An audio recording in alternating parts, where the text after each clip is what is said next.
चलतु आज आम बनइबा शिवरात्रि स्पेशल सागुपणा।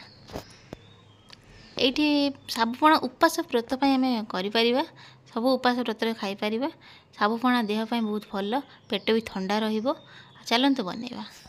मुझे कदली 3टी नहीं भल से दलीदेवे। कदली को दलीदेले साबु सहित भल मेल्ट हो। आप छोट छोट काटे ना कदली को भल से दलीदेवे। दलीदेला मुझे गुड़ छोट बाउल गोटे कप नहीं गुड़ नहीं।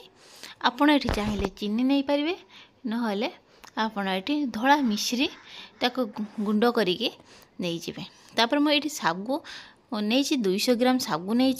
सागु को मु राति काली भिजई भिजेकी मुझे जदि आप 4टा खायापी चाहते सका पकईदेवे पानी तो भिजेकी रखिए भल फुल भल भी लगे। तापर मुझे नहीं गोटे छोट बाउल मु रेडीमेड छेना नहीं। आपड़ चाहिए घर तैयारी छेना भी यूज करेंगे। छेनाटा ने भल टेस्ट आसो। तो मुझे डालिंब गोटे नहीं गोटे आपेल नहीं छोट छोट काटिदे काटिदे। अंगूर नहीं अंगूर को मुझे छोट छोट कर काटिदे छोट छोट काटी सारा काटिकी गुड़े देवे। तापर मुझे बुंदी नहीं बुंदी ने भल टेस्ट आसो मिठा भी टे भल लगे। एपे मु बुंदी नहीं आ मु नड़िया कोरा नहीं नड़िया कोरिकी गोटे गोटे भी नहीं फुल फाड़े नड़िया कोरा कोरिकी नहीं।